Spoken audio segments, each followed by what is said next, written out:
Scene opens with visuals of a young, wealthy man in medieval Italy, perhaps at a feast or preparing for battle.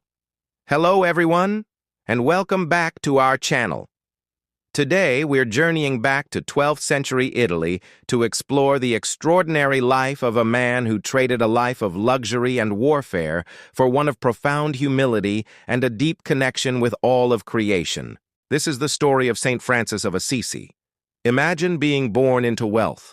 Your father is a prosperous silk merchant, and your future is paved with parties, prestige, and the thrilling glory of knighthood. This was the world of Giovanni di Pietro di Bernardone, the man we now know as Francis. As a young man, he was the life of the party, known for his charm, his love of fine clothes, and his ambition to become a celebrated knight. He eagerly went off to war, dreaming of valor and honor on the battlefield. Visuals shift to a depiction of war, followed by Francis looking sick and disillusioned in a prison cell or sickbed. But war was not the glorious adventure he had imagined. It was brutal and ugly. He was captured and spent a year as a prisoner of war. A severe illness followed, and during this long, dark period of captivity and recovery, something within him began to shift. The world of riches and worldly glory started to lose its shine. He began to feel a deep, spiritual emptiness, a yearning for something more, something real. Visuals show Francis praying in a dilapidated church, the San Damiano Chapel. One day, while praying in the ruins of the small chapel of San Damiano, he experienced a pivotal moment. He felt he heard the voice of Christ speaking to him from the crucifix, saying, "Francis, go and rebuild my house, which you can see is falling into ruin." At first, Francis took this command literally. He sold cloth from his father's shop, and even his own horse, to raise money to physically repair the crumbling church. Visuals of Francis clashing with his father, then stripping off his fine clothes and leaving his home. This act infuriated his father. The conflict came to a head in the public square of Assisi. In a dramatic and public gesture, Francis renounced his father and his inheritance. He stripped off his expensive clothes, laid them at his father's feet, and declared that from that moment on, he would have only one Father, our Father, who art in heaven.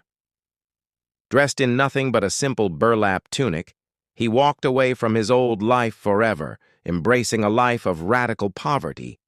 Visuals transition to show Francis living among the poor and lepers, caring for them. He chose to live as a beggar, identifying with the poorest of the poor.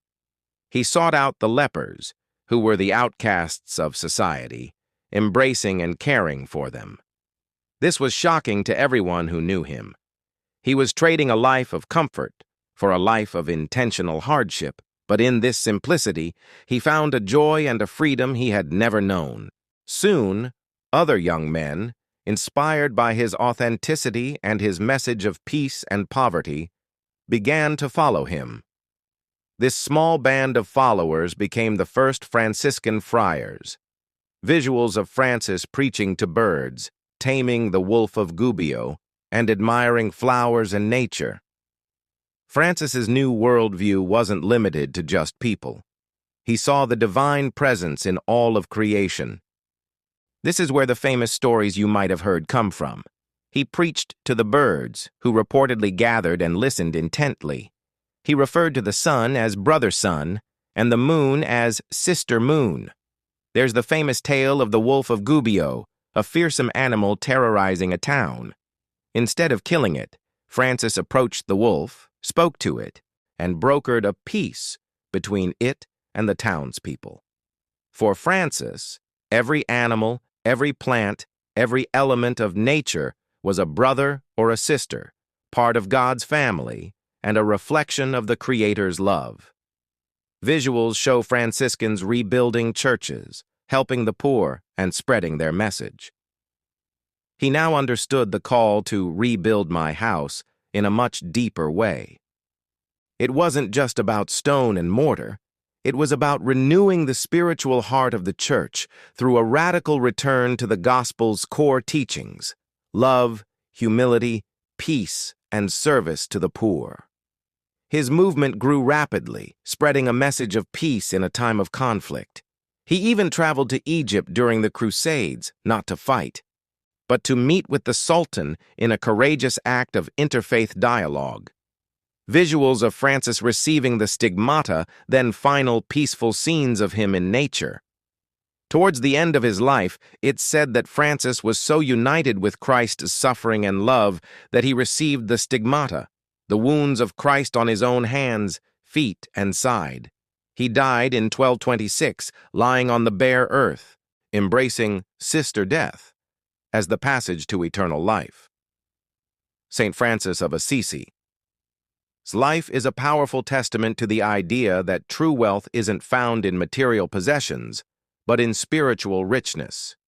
He shows us the beauty of simplicity, the importance of peace, and the profound connection we share with the natural world. He is a timeless inspiration for environmentalism, peacemaking, and social justice.